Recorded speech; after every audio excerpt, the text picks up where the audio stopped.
Well, hello everybody. Welcome to Rick and Dave's Comic Book Hour. I'm Rick. I'm Dave. And this issue we are going to touch on Fantastic Four and New Warriors. Books thumbs up. Thanks for watching. Yep. Bye. Okay.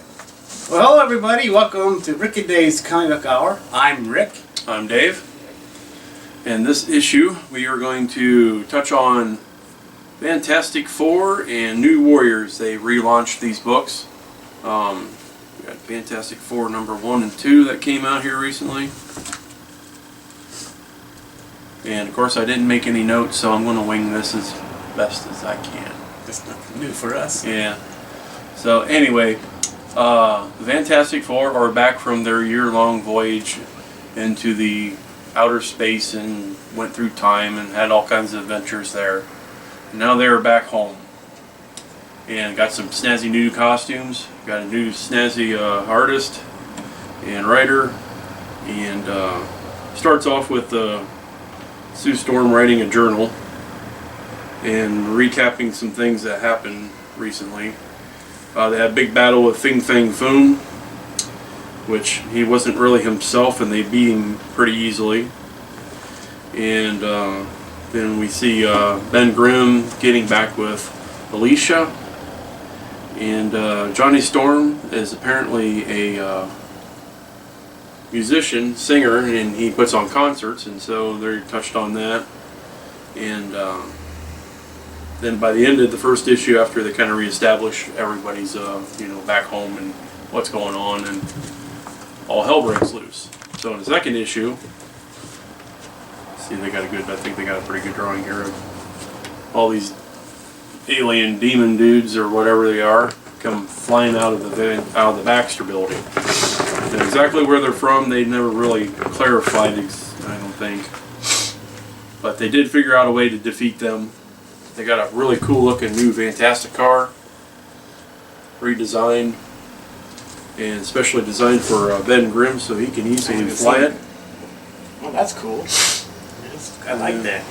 So they, of course, it all breaks apart like the old one did, but it's designed better, I think, and looks more sleek and cool. And anyway, Manhattan's being overrun by all these, I don't know what they look like. They look like a cross between a cockroach and a dog or something, I don't know, but flying around, destroying everything.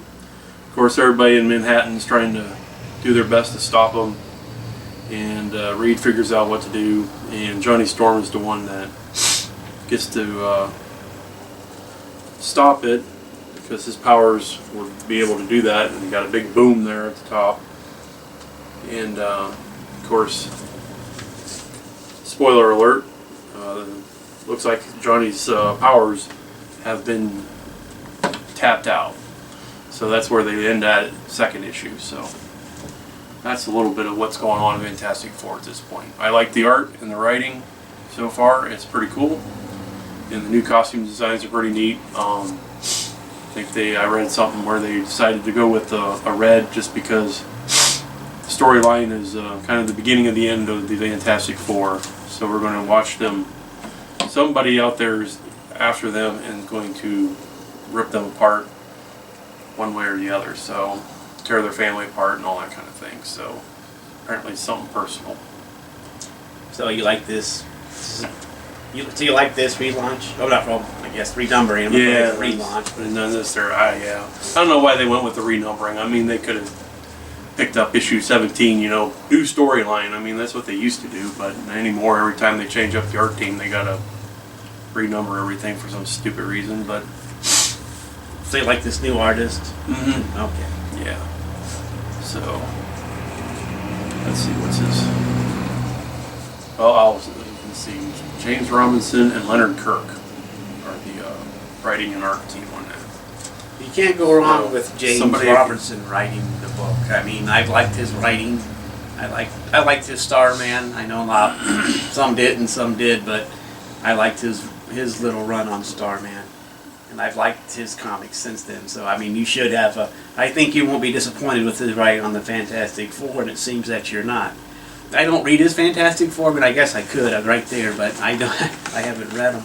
But next up, Dave is going to do a new relaunch, or a new relaunch, actual relaunch. Yeah, this is the New Warriors, written by Christopher Yost. If you're familiar with him, he writes tons and tons of the animated stuff we watch on TV, whether it's the Batman and all the way up through the current Avengers stuff I think he's doing right now that I'm aware of. So this is Justice and Speedball wanting to reform the New Warriors. And since they've got all this current stuff going on with the Inhumans and the current state of the Avengers world going on, for some reason these two decided that they needed to get their team back to get a new team together. So they're the only two from the original run that is going to be part of this. The other characters are Scarlet Spider, a girl called Hummingbird, and let me see, flip through here. Hummingbird, the new Nova is going to be part of it, and the girl from Atlantis is called Water Snake. Not familiar with her. And then there's a girl called Sun Girl, which I think if you're familiar with the Avengers Initiative, I think she's part of that, or was. And a couple of these other characters might have been too, but I don't collect that book, so I'm not real up on that end of it. I'm really impressed with the name Water Snake. Yeah, no, that's what I thought. At the end of the issue. I mean, if she's supposed to be from Atlantis, you'd think she'd get a better name than that. But yeah, that's what they called her. I thought it was kind of goofy myself, but I guess they're tapping out all the names or something, so they're scraping the bottom of the barrel for cool code names. But anyhow, the main villain in this is the High Evolutionary, and he has decided that to purify humanity, he needs to destroy all the mutants and Inhumans and anything else that's not purely human, which is a little bit reverse on what he's been trying to do. He's going swinging the other way. Instead of trying to mutate humanity into some higher evolutionary state, he's decided to purify Earth and maybe just let them, I don't know, take their natural course. I don't know, but ain't real clear yet. But he's the villain in this, and so the first issue is pretty much just to establish who everybody is, where they're at.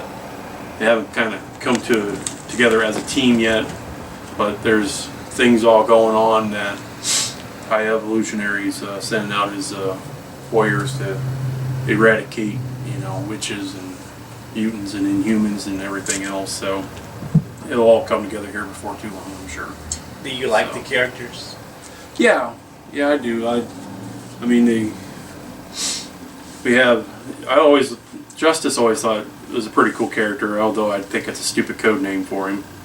But Speedball, always enjoyed him. He's kind of goofy kind of character, and we do have a Nova, even though it's not the original one, and we have a Spider-Man in it, so that's kind of neat. And then they added these other characters, which I'm not real familiar with just yet, but should work out pretty cool. So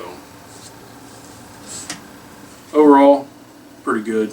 Christopher Yost is writer, and Marcus Tu is the artist. So I like his art, and the writing so far has been really good. Do you think it'll stick around? In your opinion, do you think it'll have staying power? I think so. I think this will as Christopher Yost sticks with it as the writer for a while. I think he's usually pretty good at writing younger characters that are college age or teenage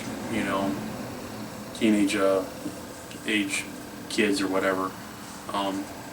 Since he writes all those TV shows and stuff with a lot of characters like that, he seems to be a real good handle on them. So I think this will be a good run.